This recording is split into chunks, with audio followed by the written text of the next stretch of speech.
FIFA ലോകകപ്പിൽ കരുത്തരായ പോർച്ചുഗലിനെ സമനിലയിൽ പിടിച്ചുകെട്ടി 52 കൊല്ലത്തിനു ശേഷം ലോകകപ്പ് കളിക്കുന്ന കോങ്കോ എന്ന രാഷ്ട്രം. ഇരു ടീമുകളും ഓരോ ഗോൾ വീതമാണ് നേടിയത്. ആദ്യ പകുതിയിലാണ് 2 ഗോൾ അടിച്ചത്. റാങ്കിങ്ങിലും പേരുകേട്ട താരങ്ങളിലുമല്ല കാര്യം. കളി ജയിക്കണമെങ്കിൽ ഗോളുകൾ തന്നെ വേണം. ഫുട്ബോളിലെ ഈ ബേസിക് തിയറി 90 മിനിറ്റ് കൊണ്ട് കോങ്കോ ക്രിസ്ത്യാനോ റൊണാൾഡോയും കൂട്ടുകാരെയും പഠിപ്പിച്ചു.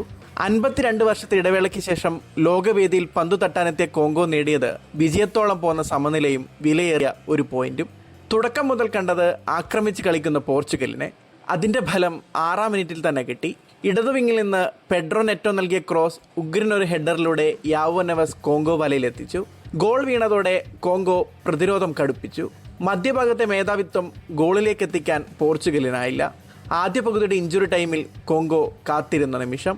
കോർണറിൽ നിന്ന് ലഭിച്ച പന്ത് പോർച്ചുഗൽ താരങ്ങൾക്കിടയിലൂടെ ഉയർന്നു ചാടിയ യോനെവിസ ഗോളി ഡിയേഗോ കോസ്റ്റയും കീഴടക്കി വലയിലാക്കി. ലോകകപ്പ് ചരിത്രത്തിലെ കോങ്കോയുടെ ആദ്യ ഗോൾ.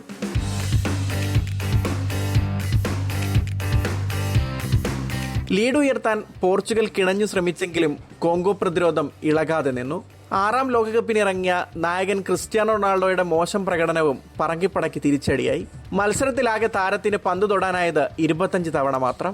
അടിച്ച 3 ഷോട്ടിൽ ഒന്നുപോലും ഓൺ ടാർഗറ്റിലേക്ക് എത്തിക്കാനുമായില്ല. ചൊവ്വാഴ്ച ഉസ്ബെക്കിസ്ഥാനെതിരെയാണ് പോർച്ചുഗലിന്റെ അടുത്ത മത്സരം.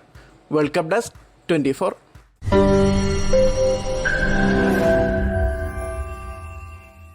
ലോകത്തെവിടെയായാലും ഏത് സമയത്തും 24 വാർത്തകളും ഓഗ്മെന്റഡ് റിയാലിറ്റി പാക്കേജുകളും എക്സ്പ്ലെയിനറുകളും വിശദമായി കാണാൻ ഞങ്ങളുടെ യൂട്യൂബ് ചാനൽ നിങ്ങൾക്ക് സബ്സ്ക്രൈബ് ചെയ്യാം.